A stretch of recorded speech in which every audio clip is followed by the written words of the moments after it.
Hi, East Texas. Thanks for checking in with us here at CBS 19 Plus. We've been talking about this severe weather setup for the better part of last week, keying in on Tuesday afternoon. This is what the upper level parts of the atmosphere will look like at that time. We've got a strong low pressure system still forecast for the Rockies. We have high pressure over the Gulf Coast, feeding in lots of moisture. In between that powerful low pressure system and that docile high pressure system, we've got strong winds aloft racing right over the central and southern plains. And when you have winds moving this rapidly, the air can rise more rapidly, and then it can spread out more rapidly, and showers and thunderstorms can develop. There can also be some twisting in the atmosphere, and that can lead to one, large hail, or two, tornadoes. That's something that we're certainly concerned about. And the Storm Prediction Center, likewise, this area here in orange, this is going to be an enhanced outlook for severe weather. This is a slight risk in yellow, surrounded by the marginal risk in green. So what's the difference? That orange means numerous severe thunderstorms are expected. You can see the bullseye of that outlook is between Shreveport, Monroe, and Alexandria. Then we come back to the slight risk over East Texas in yellow, and that means we'll have scattered severe thunderstorm warning. So what I envision is a line of thunderstorms that forms just to the west of Tyler, moves to the east, and along that line, we'd have a severe thunderstorm warning or three or possibly four. Four gusty winds up to 65 miles an hour, and also the chance that we could have an embedded rotation that would prompt a tornado warning. And maybe if we can get a rogue cell out ahead of that, we'd have some larger hail. Back in that green area, those would just be isolated severe thunderstorms toward Dallas and toward Waco. All right, here's the 10-day temperature trend, because this storm system is going to do something very important here in East Texas. It's going to bring an end to the above average temperatures. Tomorrow will be cloudy with highs in the mid-60s. Tuesday will be cloudy with temperatures into the lower 70s, and then the showers and thunderstorms arrive in the afternoon and evening. And by Wednesday, the winds have turned to the west. Colder air begins to funnel in here Wednesday, but we really start to feel it Thursday, especially Friday, Saturday, and Sunday, and Monday, and even into Tuesday with highs in the low to mid 50s, and then another front around the 21st. Let's watch Saturday night into Sunday here in East Texas, because the temperature will be close to freezing at that point. That would be cold enough that if we can have some precipitation around, that we could have a rain-snow mix.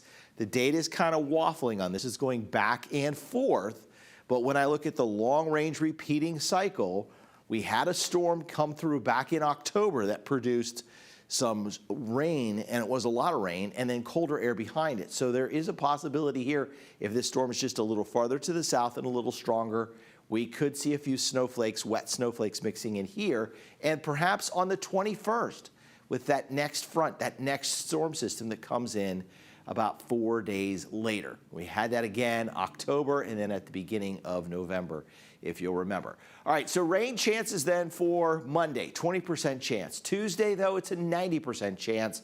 Wednesday morning, a 20% chance. Thursday, Friday, dry. Right now for Saturday evening, we have a 30% chance for some showers. Again, cold enough in parts of the area that could mix with some snow flakes. We'll kind of pin that down, and the data, as I said, has been going back and forth on that. So really not set in stone, but some suggestion that we could see some snowflakes. Then Sunday, it's a 20% chance for some leftover showers. All right, here's future skycast. We're going to start this Monday morning. You've got a lot of moisture down here. This is probably just mist, drizzle, moving from south to north across the area as the moisture increases. Tyler likely stays dry. Late Monday night, there could be a few showers. Tuesday morning, a few showers. But it's Tuesday afternoon. This yellow-orange area here, this is the line of showers and thunderstorms that comes through.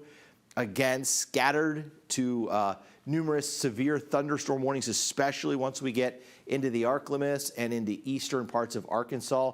That looks like that could carry over into Wednesday over the deep south and even into Thursday along the Atlantic seaboard. And then that becomes a big snowstorm potentially for the Northeast, for places like Washington, D.C., New York, Baltimore, Philadelphia, and Boston. So that'll certainly be something that if you have travel plans out to the northeast, you'll want to watch. Meantime, we have northwesterly winds returning and cooler air moving in. Rainfall amounts, not bad, 1/2 inch to 3/4 of an inch out of what we'll see in the rainfall in the next few days. Today, on Sunday, it was 60 degrees. That was an average day. And we've seen a string here where the temperatures have been above average or average. Well, we're going to break that on Wednesday.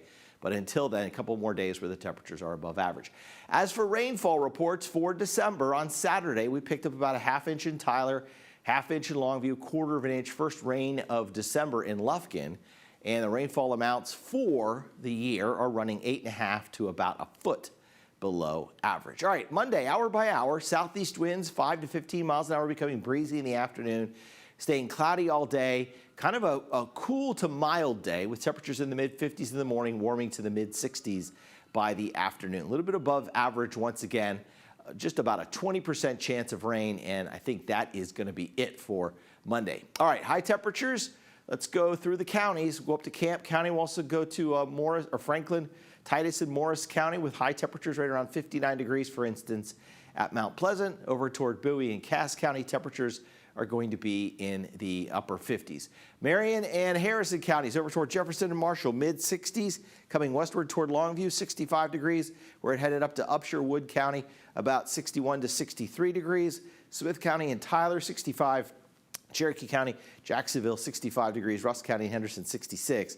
And Panola County and the city of Carthage, 64 degrees, while Anderson County and Palestine see cloudy skies and a high temperature of 68. Over Deep East Texas, more of the same, cloudy skies from Nacogdoches to Lufkin, back toward Crockett and down to Groveton and Trinity County, over towards San Augustine and Sabine County. High temperatures should also be right around 65 to 67 degrees. For instance, Shelby County, Center, the city of Center, 65 degrees. All right, here's the Baylor Scott & White Texas Spine Joint Hospital 10-day forecast. So cloudy on Monday, 20% chance for a shower. So I really think the 80% chance that it won't rain will ring true here. 65 for the high, 90% chance for a period of showers and thunderstorms Tuesday.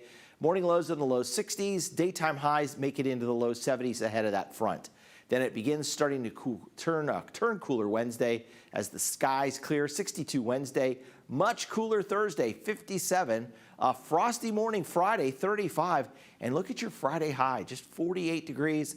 Saturday, we're going with scattered showers again. Saturday night, maybe a couple of snowflakes would mix in, especially if they can continue as the temperature drops down closer to 33 degrees by Sunday morning. Sunday's a cool day, a high of 49. And looking ahead to the first day of winter, 49 degrees with occasional showers possible. That is Wednesday, December 21st. Thanks for watching CBS 19 Plus, and have a great night and a great week.